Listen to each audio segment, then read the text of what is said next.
gbogbo Yorùbá ló ní OPC, kò ń ṣe Gani Adams nìkan ló ní OPC. Bàbá Èkìtì ló fọ̀rọ̀ yìí sílẹ̀ nínú fọ́nrán o. Bàbá Èkìtì sọ̀rọ̀ nípa àwọn ohun tí wọ́n fẹ́ fi dí OPC lọ́wọ́. Ó lágbára o. Báwo lọ̀rọ̀ yìí ṣe kan Buhari? Kí ni Galadima sọ nípa èdè tí wọ́n ṣe gbé Buhari wọnú òṣèlú? Àwọn ìgbésẹ̀ wo ni bàbá yìí ní wọ́n gbé láti wá dé pẹ̀lú àwọn ọmọ Yorùbá OPC? Kódà ọ̀rọ̀ kan Ìlọrin nínú ọ̀rọ̀ yìí o.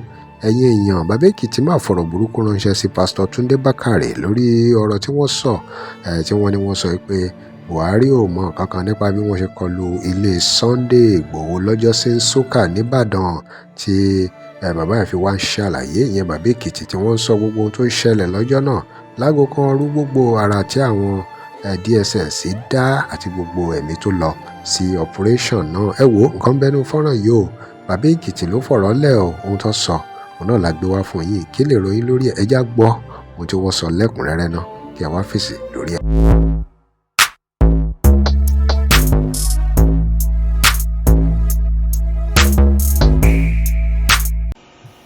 Ṣé ẹ̀yin náà ti mọ̀ pé we did not belong to this country called Nigeria? Ẹni bí tó bá wá dé, ẹ̀rí ohun tó ń ṣẹlẹ̀.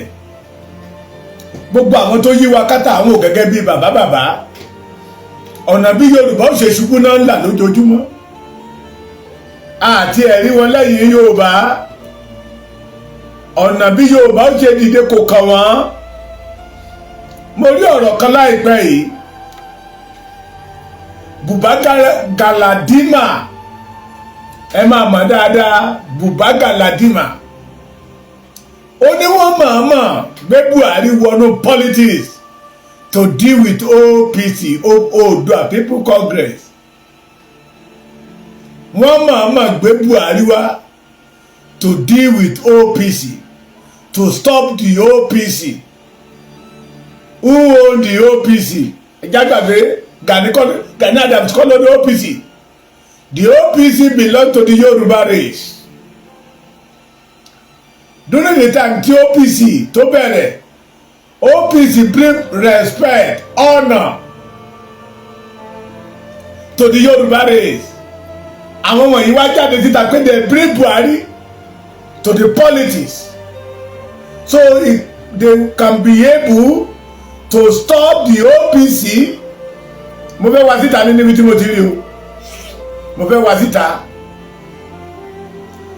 So wọ́n lè stop OPC so they can be able to deal with Yoruba race. Ole, ó ṣe ìjáde síta ni. Ó lẹ́wọ̀ yìí. The Galadima. Bùbá Galadima, we brought Buhari into politics to stop OPC, dismantle Fulani in Ilorin. Definitely they know that Ilorin did not belong to them.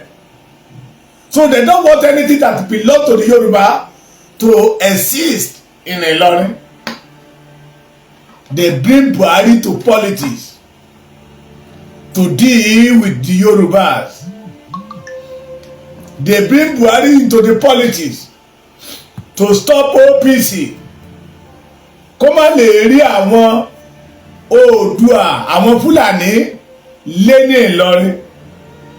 And one of people that we call our leaders, àwọn aríjẹnímọ̀dàrú, àwọn àgbà kan, àgbà garawa, bóyá ìránṣẹ́ Ọlọ́run ni wọ́n ni, bóyá ìránṣẹ́ Lúsúférì ni wọ́n ni, bóyá pásítọ̀ ni ká pè wọ́n ni, bóyá ọlọ́jẹ̀lú ni ká pè wọ́n ni, bóyá olóṣèlú ni ká pè wọ́n ni, bóyá businessman in politics ni ká pè wọ́n ni. Pastor Túndé Bákàrè, shame on you, sir. Shame on you. We did not see the quality of a pastor. Ìránṣẹ́ Ọlọ́run lára yín. You now come out. Kí Buhari tó kú. Ẹ sọ̀rọ̀.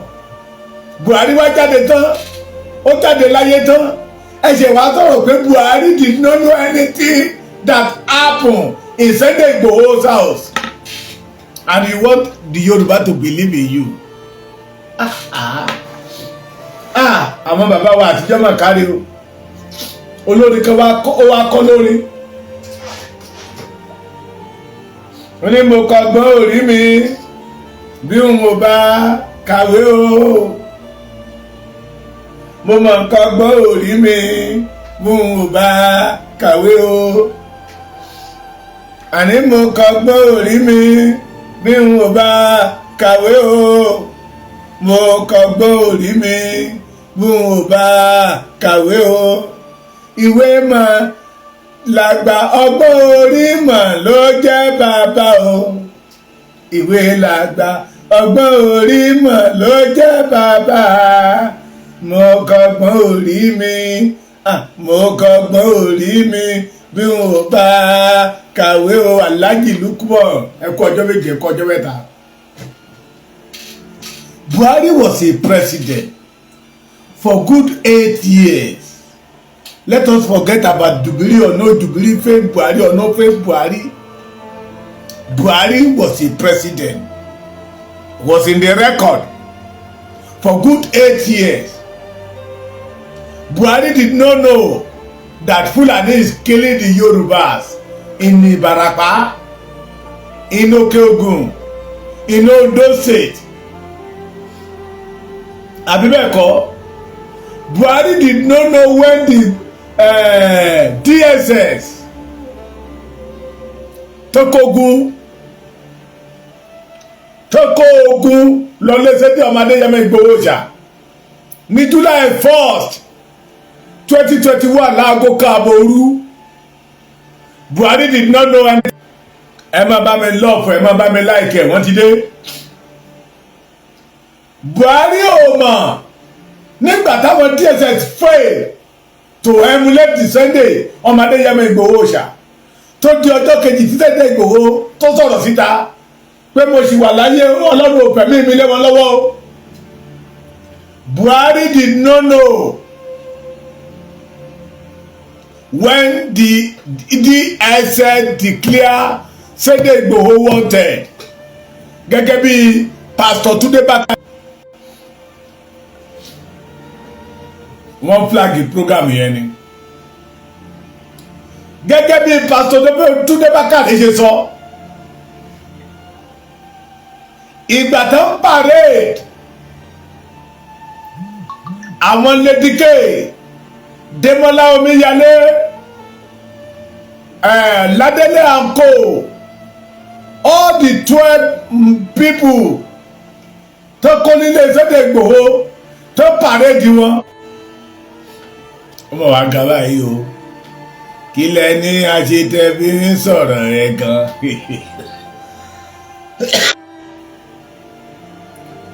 Suddenly nígbà tí wọ́n àdẹ́sí Sunday Igboho ní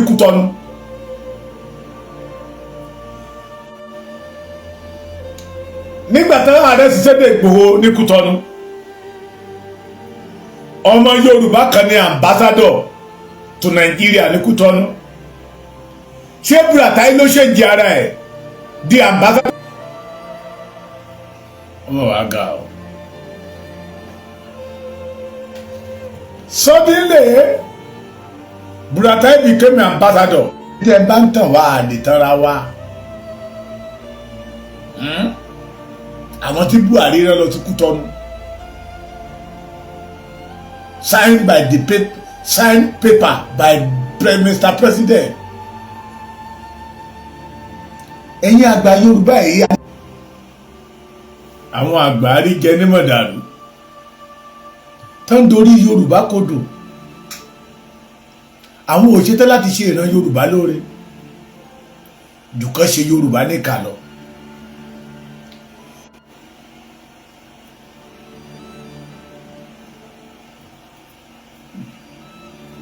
Tí àwọn táwọn ò gẹ́gẹ́ bí àgbà nílẹ̀ Yorùbá bá lè máa ṣe àtìlẹ́yìn fún àwọn Fúlàní tán fa àwọn èèyàn wọn lẹ̀ torí ìjẹkújẹ wọn.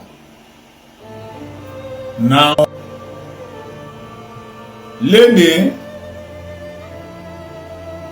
tó lè mú àwọn Pastor Tunde Bakare wá jáde síta wá ń dìbẹ́ndì Buhari.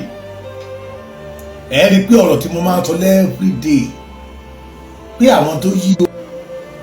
àwọn tó yíra wọn ká tí wọ́n ń pera wọn ní àgbààgbà Yorùbá ẹ ti rí pé ọ̀tá wa ni wọ́n, ọ̀tá ayé wa tọ̀run, tí ọ̀rọ̀ Yorùbá kankan ò sí lọ́kàn wọn, tí wọn ò rẹ́dì láti ẹjẹ́ àpàdé lọ́la. tó ẹ̀yin èèyàn wa òun lẹ ti gbọ́ yìí o, kí lè ròyìn kí lè rí sí gbogbo ètí bàbá Èkìtì túlẹ̀ yìí pàápàá lórí ọ̀rọ̀ OPC. Ǹjẹ́ OPC ṣe wọ́n ṣe ṣiṣẹ́ gẹ́gẹ́ àwọn kan ṣe ń béèrè, pàápàá lórí ọ̀rọ̀ Yorùbá Nation. Àwọn kan ń béèrè pé kí ni ìgbésẹ̀ tí OPC ń gbé lọ́wọ́lọ́wọ́ báyìí lórí ọ̀rọ̀ Yorùbá Nation. Àwọn kan ti ń sọ pé ó yẹ kí wọ́n fọwọ́sowọ́pọ̀ pẹ̀lú olóyè Sunday Igboho ṣá lórí gbogbo ìtẹ̀síwájú ilẹ̀ Yorùbá. Báwo ló ṣe jẹ́ gangan? Ẹ ti gbọ́ ohun tí bàbá Èkìtì sọ lórí àwọn ọ̀rọ̀ yìí o. Kí lè ròyìn? Ẹ drop comment yín sí comment section. Remember to like, share and follow us. Thanks for watching. All of ìpolówó ọjà fún ìpolówó ọjà ẹ pè WhatsApp number page yìí. Tẹ́ ẹ bá lè rí àmì ṣe gbogbo ogun tó lóhùn ní gbọ́ tó lóhùn ní gbà lórí ayé yín, iná agbára Ọlọ́run máa jó dànù. Kí lè nǹkan tẹ́ ń là kọjá tó dàbí pé ẹ ti wá ọ̀nà àbáyọ ṣùgbọ́n tí ẹ ti rí ọ̀nà àbáyọ. Ẹ ti pàdé wòlíì yín ló fà, ṣùgbọ́n arán mi sí ọ lónìí dádì, arán mi sí ọ lónìí mọ́mì. Olúwa lòun fẹ́ ṣe nǹkan ńlá nínú ayé yín. Olúwa sọ wípé gbogbo tẹ́ ń là kọjá yẹn òun fẹ́ fi òpin sí. Kí nìkan tẹ́ ń là kọjá lórí ìgbéyàwó ni, lórí ọmọ ni, lórí iṣẹ́ ni, níbi gbogbo ni, bóyá ogun kan ló dàbí pé ogun yẹn le, ẹ ti gbìyànjú kò tíì sí ọ̀nà àbáyọ. Ẹ jẹ́ àjọ gbàdúrà, ẹ jẹ́ àjọ wọ ojú Olúwa, kí làṣírí ogun yẹn gangan, ẹ jẹ́ àjọ wádìí lọ́wọ́ Ọlọ́run ká dẹ̀ mọ ọ̀nà àbáyọ. Ẹ̀rọ ìbánisọ̀rọ̀ tẹ́ fi pè mí fún àdúrà àti ọ̀nà àbáyọ òun náà ni +234 70 25 47 5427 +234 70 25 47 5427. Bẹ́ẹ̀ ṣe ń pè mí fún àdúrà lórúkọ Jésù ẹ máa rí ìyanu.